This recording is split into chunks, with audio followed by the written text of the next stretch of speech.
All right, welcome to this new weekly outlook. Currently, we are approaching the second week of April. And before we dive into the charts, let's take a look at the news at Forex Factory. And we have an exciting week coming up because it's CPI week. We just came off NFP week and we have no news on Monday. So I'm not expecting too much from Monday because after NFP and no news, it could be consolidation day. And let's see what the market gives us on Monday. On Tuesday, we have New Zealand dollar red folders. So for New Zealand dollar pair, we could watch some volatility there. And Wednesday is the type of fireworks, both for USD and also for Canadian dollar. We have the rate statement and of course CPI. So the main focus on the week is going to be on Wednesday. Thursday, we have also some USD red folders GPI, and for Euro also some red folders. And on Friday, we have GBP and USD red folders. For USD pairs, we focus on, and also Canadian pairs, Wednesday, Thursday and Friday are probably the highest probability trades we can take. With that in mind, let's go dive to the charts. All right, currently we are looking at DXY, and DXY is currently in I call it trapped order flow, because if we take a look at the monthly, so move this for now, take a look at the monthly, we're still inside that monthly CB. So based on the monthly, prices could go from internal range liquidity to external range liquidity. But if you look at the weekly, we just take it out external range liquidity, then back into this weekly BISI. So we are currently between premium and discount arrays on the higher time frame, and that's called trapped order flow. So for now, DXY is currently like kind of 50-50. So I think the news from Wednesday, Thursday, and Friday will give us more clarity about that. Gun to my head, I would say we're going lower for DXY. If you look at the daily right here, we're inside the monthly city. We just took out liquidity, displays down, created a CB right here, and now it looks like we are disrespecting the CB to go lower. So this will be my low-hanging fruit for the start of the week. Also, where I want to focus on together with you guys is the seasonal tendencies. Let's go look at the seasonal tendencies from DXY. Here is the seasonal chart for DXY. The last 37 years, last 50 years, and last 5 years. And the most importantly, of course, is the last 37 years. And you see inside April, right here we're at the start of April, you see DXY recently made a higher high, then displays down, retracing, and then moved down for all the month of April. And if you look what we just did, is we just took out a high, this one, and displays lower. So based on the seasonal tendencies, I would say DXY is going lower. Also, what we see from the daily, and also we're still on the monthly from internal to external. So I would say lower DXY is coming up very soon. But again, with trap order flow, it can go both ways. So that's for DXY. So we're also kind of hesitant for the USD pairs, where we're going to analyze them, but we're going over that in a few minutes. First of all, let's take a look at the indices. And the indices on the daily, it's still horrible. Last 2 weeks have just been like zigzagging, consolidating on lower time frame. And we're still inside this range, and we're just respecting the daily BISI right here. I don't think this is the high yet. So I'm still open for a higher NQ before displacing downwards. And you know, after consolidation comes expansion first. So that's why I don't think this is the high yet. Later this month, I think the high will be set. We have an S&T with ES, and then we go lower. That's what we're looking at. But to get entries on the indices for now, for example, go look at the 1 hour, it's just not that nice. Like, of course, we have lots of buy-side liquidity resting here. So that could be taken out before setting at the high. We also have lots of liquidity resting here. So when we have two sides of liquidity, I'll just wait for one to get taken out before moving to the other one. So I'll be flat for the first few days on indices most probably before one of the buy-side liquidity or sell-side liquidities being taken out, and then I'm going to engage. ES, also the same. We have a daily BISI we're respecting. This is more clearer than NQ, but again, I still think we're going to see a little push high before going down. Then let's look at the USD pairs. And as we discussed with DXY, I think DXY will go lower, but we're currently in trapped order flow. So we're also going to be very nimble, very humble with the USD pairs. So for example, here we are trapped inside a monthly BISI and a weekly CIBI, also trapped order flow. But as you can see, we just displaced higher, left for value gap, respected it. So probably just like on DXY that swing low, this will be low hanging fruit for AU. but you want to see more than that. Like if you were stuck between a high time frame discount array and a premium array, you just want to wait. Same for AU. We just had that inversion fair value gap. Respected that, displaced higher. Left a fair value gap.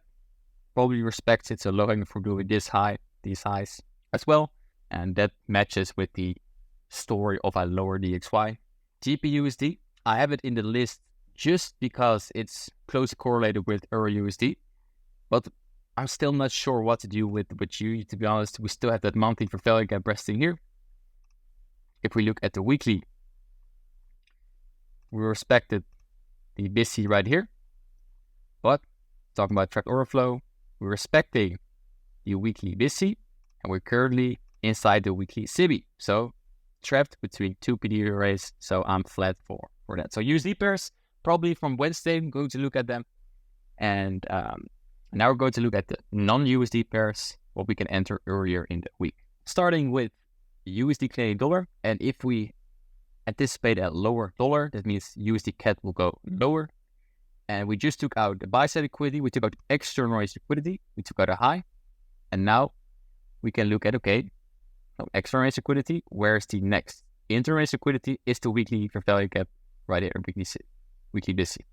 So we are in the weekly, so if we go to the 4 hour, what you want to see to get a high probability trade towards the weekly BISI is wait before we get displacement lower, violating this BISI, shoot that hold, and then we can use this BISI as an inverse fair value gap, and probably in this move there will be a fair value gap created as well to target to the weekly BISI, to the weekly fair value gap.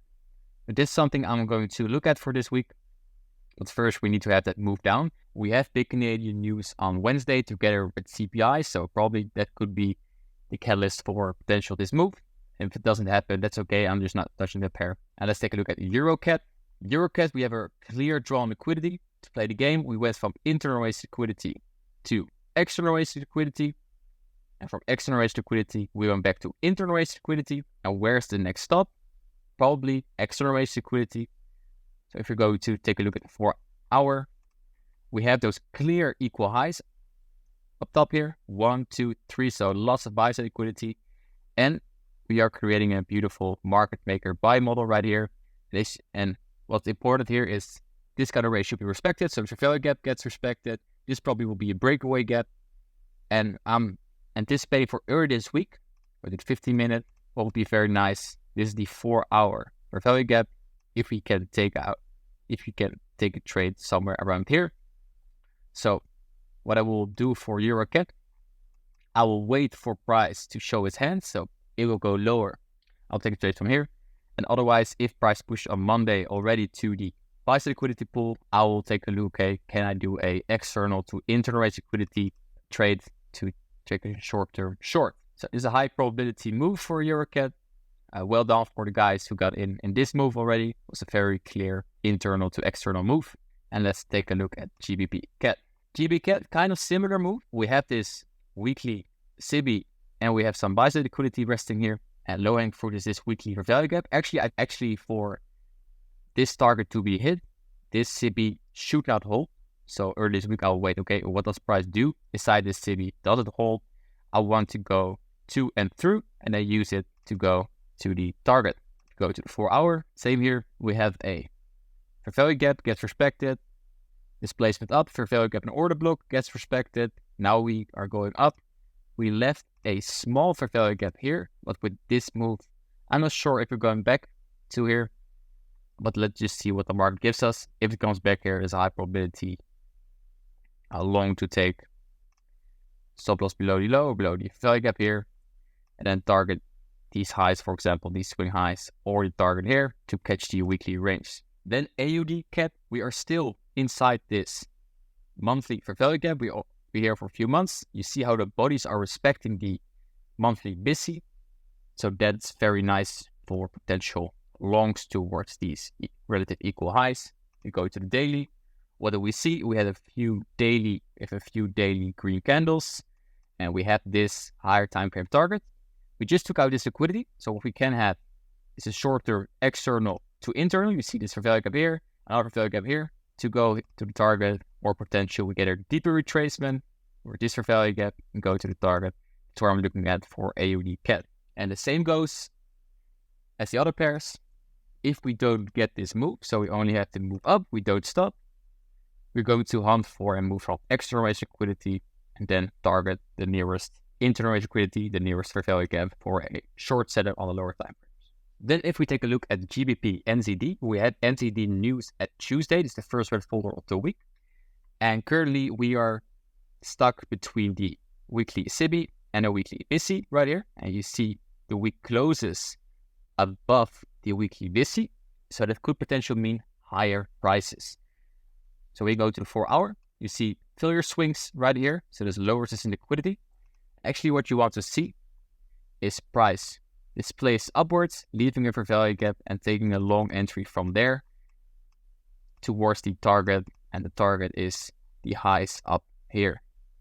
So disrespecting the weekly SIBI towards the high. So we get an internal to external move. And if you want to play that game on the lower time frames, your low hanging fruit will be from internal. What's the next external point at this high? And if you want to play that, you go to the 4-hour and then just wait. We created the internal range liquidity. If it takes external range liquidity, go to a lower time frame, to do 50 minutes, to do 1 minute, to have a potential short towards the fair value gap that gets created. And then if you're inside the fair value gap, and also this weekly fair value gap is inversed right now, so you have a higher probability chance from internal to external. And you can play the game until you are at the weekly target. That's on the card for GBP NZD. Let's see what the Tuesday brings us with the red folder. And then we have an interesting pair, that's Euro GSF. I don't trade the GSF pairs too much, but this looks very clean because we just took out external range liquidity and we left a clear weekly BISI behind. And you see when price trades into this high, it closes the week below this high. So that means the next stop could be this low and also this low. So shorts are on shorter. Even if you're trading counter trend, if you see this price action from external to internal, and you see that there's a big reaction from the high, you can look for a short-term short towards the BISI here. So on the weekly, we're going to the 4-hour. And if you look at the 4-hour, something should be visible right away. We had a market structure shift with this placement here, leaving a fair value gap. And you see price touches the fair value gap, 50% fair value gap, and then moved away. The only thing we still need to battle is this 4-hour BISI before going to the target, and that's the weekly fair value gap right here. If you go to the 4 hours, so the 50 minutes, it's even more clear. Here is the 4-hour value gap. I'm going off strip by now because it's really important that you see like a top-down analysis for your weekly outlook. We had this 4-hour value gap, 50%. NFP took out this liquidity and then moved away. So this is a significant high, intermediate term high. And then we displaced downwards. And you see now we're in a sell program and now all the premium rates should hold. So now displacement down, leaving a fair value gap, touches go. Then we took out liquidity here, then retrace towards where you see here's liquidity being taken out. Which candle did that? This is bearish order block and bearish breaker. See it touches and then goes. So early next week, we don't have any news for GHF. Well, early this week, we can look how price reacts. Do we create a value gap? Can we play that external to internal, external to internal game to frame low time frame shorts towards the target right here? And after that, if we go back to the weekly, now we are targeting from external to internal. And if we hit this target, we can look again for internal to external. Or we can wait before perhaps price trades through it towards some other fair value gaps. If we look at the range right here, swing high to swing low, we need to trade to discount. This is the first discount fair value gap we encounter. But first off, I would have a target for this weekly BISI. Lastly, we go to the GPY pairs. Currently, we are in a buy program for Euro GPY. We respecting discount arrays, daily fair value gap, respected displacement up, and now we just traded back into, you see right here, into internal range liquidity, daily fair value gap. and we disrespect it. So we go to the 1 hour. And what do we see here? We are inside the daily fair value gap. We displaced higher. We're respecting here the 1 hour discount rate, the fair value gap, displaced higher. And now we have an order block waiting for us here. So potentially for early next week, this is a clear drawn liquidity this high. So I'm going to hunt for longs towards this high. What I hope to see is price taking out this liquidity into the order block, then going higher. But if we get displacement high early in the week, I will try to take a long like this. Same game. If we miss this entry and we see price rocketing towards the high, then we can look for a lower time frame short towards a internal range play. And lastly, for AUD JPY, we took out external range liquidity. What did we do after that? We went to internal range liquidity. So now is the question, are we going to hold this fair value gap? Probably it will. So from internal range, next target will be external range liquidity. Go to 1 hour. What do we see? We see a 1 hour fair value gap right here. Get perspective. This places upwards. What is this? Down close candles. This is an order block. You can take the series down close candles. You can also take near the wick. Please check out the order block video in the mentorship. Order block. So now it can trade a little bit inside the order block before moving higher towards the external range liquidity target. That's what we're looking for AUD JPY. Lastly, to reward you to sticking to the end, I want to show you what happened on DXY last week, because we are playing the game with external range liquidity and internal range liquidity. And what happened early last week, like this was the clear drawn liquidity last week, this liquidity. But you see on Monday, the April 1st, it took in one green candle, it already took out the buy side liquidity, the external range liquidity. So now your eyes should be, okay, we already took out external range liquidity. Where is the next internal range liquidity? Do we have a value gap? Do we have a gap? Well, we have, for example, we have volume imbalance right here. We also have this fair value gap that was still waiting for us right here. And most importantly, if you go to the weekly, you had a weekly fair value gap waiting for us here. So on the weekly, we went from external range liquidity to internal range liquidity at the same week. That's why it's really important that you have your higher time frame PD rays marked out. And if you don't have them marked out, watch them during the week. Thank you for watching this video. On Tuesday and Friday, there will be new 2024 mentorship videos online. If you like this, please like, subscribe, share with all your trading friends, and good luck trading this week.